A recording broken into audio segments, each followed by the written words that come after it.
नमस्कार। इंटरमीडिएट की मेरी प्रिय छात्राओं, मैं डॉक्टर सुचिंता पुनः आपका हिंदी की कक्षा में स्वागत करती हूँ। आज हम फीचर लेखन पढ़ेंगे।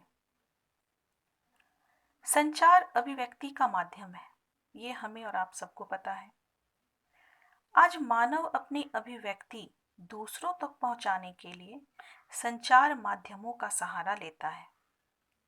संचार क्रांति ने आधुनिक युग में लोगों का कार्य बहुत ही सरल कर दिया है। आज एक व्यक्ति घर बैठे देश विदेश का हाल आंखों देखा देख सकता है, अर्थात किसी भी घटना से वह तत्काल जुड़ सकता है। और आपको पता है कि संचार के अनेक माध्यम हैं, जैसे मोबाइल, कंप्यूटर, इंटरनेट, पत्र पत्रिकाएं, डाक इत्यादि।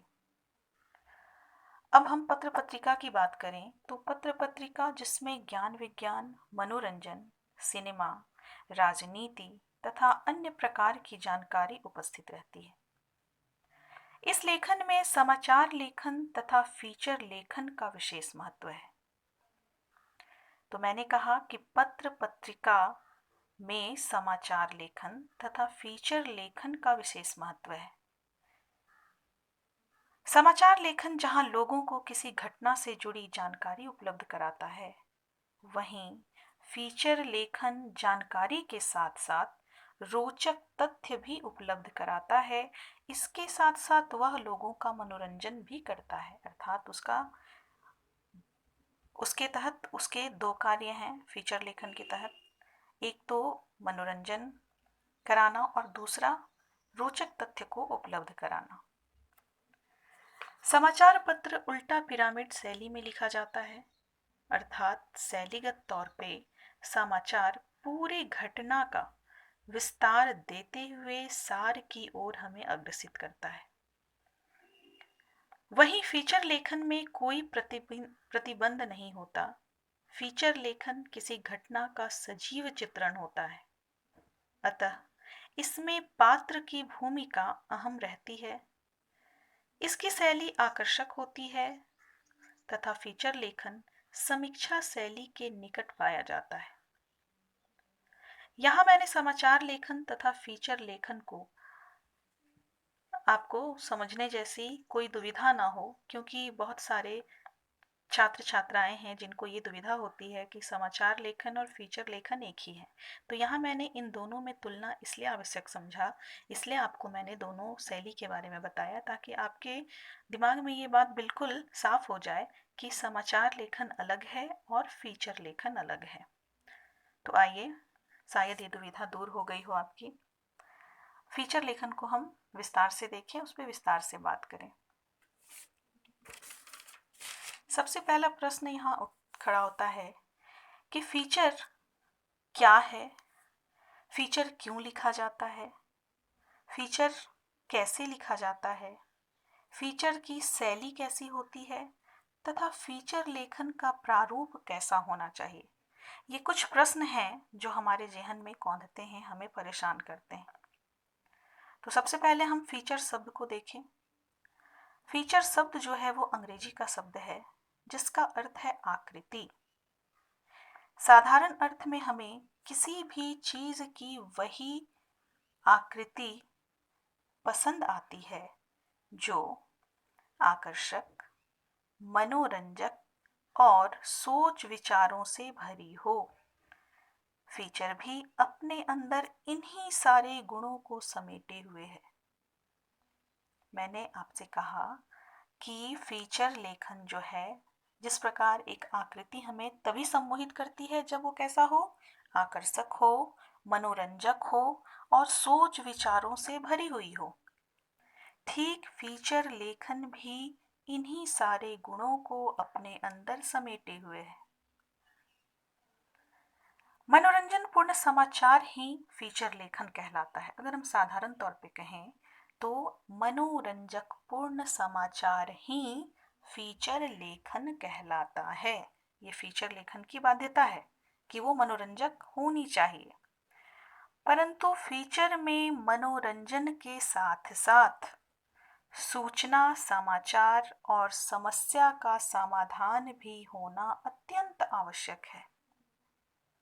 हाँ, फीचर पढ़ने के बाद जब पाठक सोचने पर विवश हो जाए, तभी फीचर लेखन सार्थक होता है।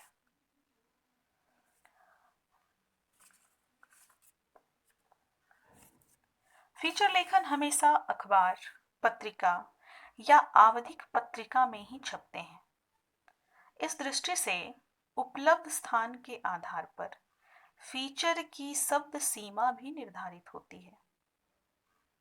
अब यहाँ पे मैं बात कर रही हूँ कि हम आए दिन समाचार पत्र पढ़ते हैं, उसमें छोटे छोटे कॉलम बने होते हैं, सबकी शब्द सीमा होती है। तो मैंने आपको यहाँ बताया कि फीचर लेखन जो है वो हमेशा अखबार, पत्रिका इत्यादि में छपते हैं, और इस दृष्टिकोण से उसमें चूँकि बहुत अधिक जगह या स्पेस नहीं होता, तो उसमें कुछ शब्द सीमाएं होती हैं जिसके माध्यम से समाचार को उसमें डाला जाता है। तो फीचर लेखन की भी शब्द सीमाएं हैं। फीचर लेखन की जो शब्द सीमा है, साधारणतः कहा जाता है कि 250 से 2000 शब्दों के भीतर लिखा गया फीचर सभी दृष्टि से अच्छा माना जाता है। फीचर लेखन में लेखक के पास अपनी राय या दृष्टिकोण और तत्व संबंधी अन्य लोगों के विचारों को उद्धृत करके किसी समस्या के समाधान पर जोर दिया जा सकता है। फीचर में मनोरंजन का स्थान होना चाहिए। ये बात मैं बार बार दोहरा रही हूँ कि फीचर लेखन आकर्षक और मनोरंजक होना चाहिए। फीचर ऐसे लेख या आलेख होते हैं जिसमें किसी विषय, घटना, समाचार या चरित्र का खुला वर्णन होता है।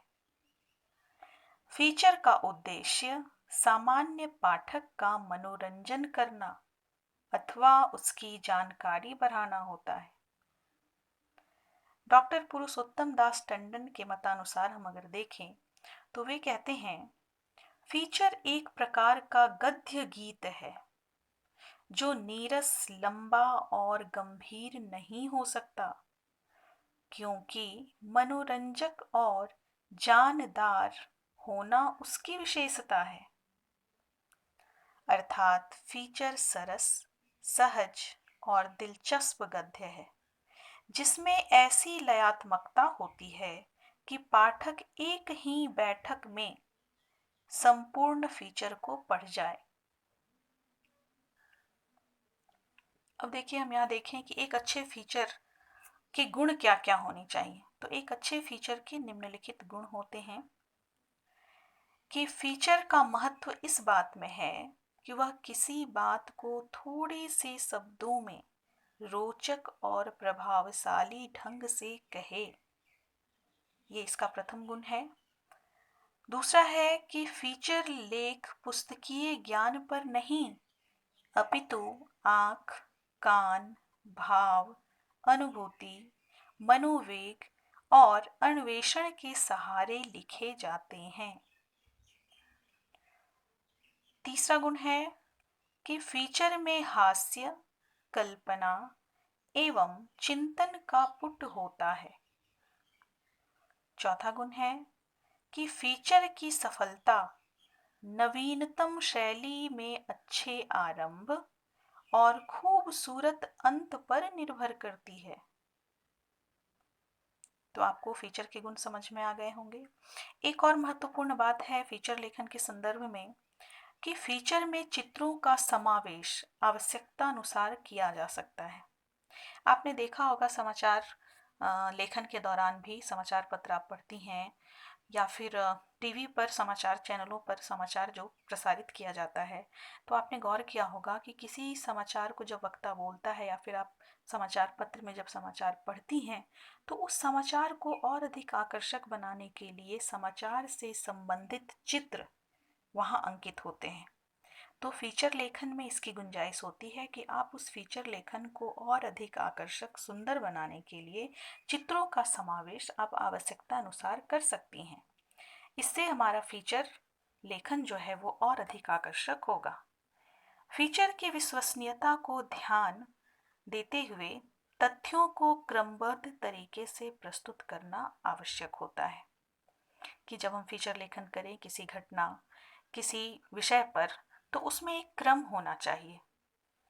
तो इस क्रमबद्धता को भी यहाँ पर ध्यान रखना है। तो मेरी समझ से आपको फीचर लेखन समझ में आ गया होगा। आइए हम एक उदाहरण देखें। जैसे एक विषय है मेट्रो रेल का सफ़र। तो अगर आपको ये विषय आ जाए तो आप इसके उदाहरण के तौर पर किस प्रकार फीचर लिखेंगी? ध्यान से सुनिएगा। इस विषय को मैंने चुना है और काफ़ी सीमित शब्दों में मैं ये उदाहरण आपको बताऊंगी। मेट्रो रेल का सफ़र। मेट्रो रेल भू परिवहन का सबसे तेज, लोकप्रिय एवं सुविधाजनक माध्यम है। कारण यात्रियों को दिल्ली में एक स्थान से दूसरे स्थान तक जाने में समय की पर्याप्त बचत होती है। कुछ समय पूर्व तक बसों से यात्रा करते समय संवाहक के अभद्र व्यवहार का सामना करना पड़ता था तथा बसों में जेब काटने की भी पूरी संभावना रहती थी। ऑटो में यात्रा करना भी आसान नहीं है। ऑटो चालक इच्छानुसार किराया वसूल करते हैं तथा अभद्र व्यवहार करते हैं। मेट्रो में सफ़र करते हुए लगता है कि हम राजधानी में रहते हैं। इस माध्यम से यात्रा करने में किराए में कोई ज़्यादा अंतर तो नहीं आता, परंतु समय की बहुत अधिक बचत होती है। मेट्रो रेल की सीटें आरामदायक होती हैं। पहला डिब्बा केवल महिलाओं के लिए आरक्षित होता है। प्रत्येक स्टेशन पर स्टेशन का नाम तथा आवश्यक सूचनाओं की घोषणा की जाती है। इस वातानुकूलित रेल का सफ़र वास्तव में सुविधाजनक है। मेट्रो रेल को दिल्ली की शान कहा जा सकता है। सुविधा के दृष्टिकोण से यह सरकार द्वारा प्रदत्त सभी सुविधाओं में सर्वोत्तम है। तो ये हो गया एक उदाहरण, और मैंने काफ़ी संक्षिप्त उदाहरण लिया है ताकि आपको समझ में आए। और आप और भी ऐसे विषय ले सकती हैं जैसे नीम के गुण हैं, संतुलित आहार हैं, और भी बहुत सारे विषय हैं जो आप ले सकती हैं। अगर हम विषय की बात करें तो इसमें विषय के फीचर लेखन के विषय के अंतर्गत हम समाचार परक फीचर भी आते हैं, लिख सकते हैं। समाचार परक फीचर पूछे जा सकते हैं आपको एग्ज़ाम्स में। फीचर लेखन में घटना परक फीचर होते हैं, व्यक्तिगत परक फीचर होते हैं, सांस्कृतिक फीचर, विश्लेषणात्मक फीचर, विज्ञान से संबंधित फीचर, साहित्यिक फीचर, ऐतिहासिक फीचर इत्यादि विषय आते हैं। तो इन सारे विषयों से संबंधित कोई भी विषय आपको फीचर लेखन में आ सकता है। तो मेरी समझ से आपको ये समझ में आया होगा। धन्यवाद।